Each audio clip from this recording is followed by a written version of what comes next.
ابھی الخلیل شہر کے اندر حضرت ابراہیم علیہ السلام کے نام پہ جو مسجد خلیل اس میں ہے، اور یہ مسجد میں داخل ہوتے ہیں، یہ پہلی قبر ہے حضرت سارہ رضی اللہ تعالی عنہ کی، جو حضرت ابراہیم علیہ السلام کی زوجہ مطہرہ، یہ ان کی قبر ہے۔ اندر سے دیکھ لیں، بہت بڑی قبر انہوں نے بنائی ہے، اوپر یہ گنبد ہے، اس کے ساتھ یہ ان کی قبر ہے۔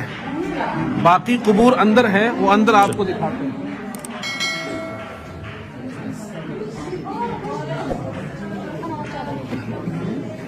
یہ ہے مسجد، اور یہ جو قبور ہے وہ اس مسجد کے نیچے ہے، جو اس کے نیچے ہے زیر زمین ہے، لیکن انہوں نے اس کے اوپر یہ مقام علامت بنائی ہوئی ہے، تو اس لیے یہ پوری مسجد ہے۔ یہ آپ دیکھیں آگے، یہ ساری مسجد ہے، لیکن یہ اوپر مقام ہے۔ ان کا نام بھی بول دیں، حضرت رفقہ۔ یہ حضرت رفقہ رضی اللہ تعالی عنہ کی قبر ہے، جو حضرت اسحاق علیہ السلام کی زوجہ مطہرہ ہے، یہ ان کی قبر ہے۔ یہ دیکھیں، آگے چلیں حضرت۔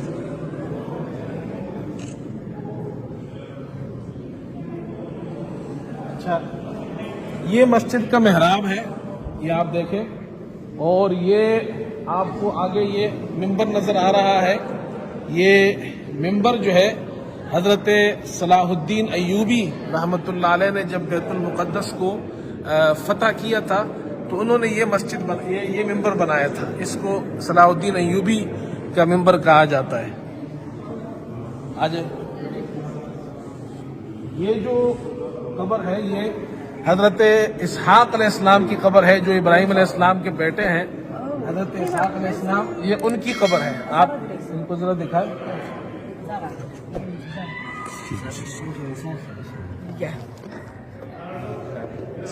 اوپر نام لکھا ہوا ہے، اور حضرت اسحاق علیہ السلام کی قبر ہے۔ یہاں آ جائے، یہ یہاں لکھا ہوا ہے الغار الشریف، یہاں نیچے غار ہے۔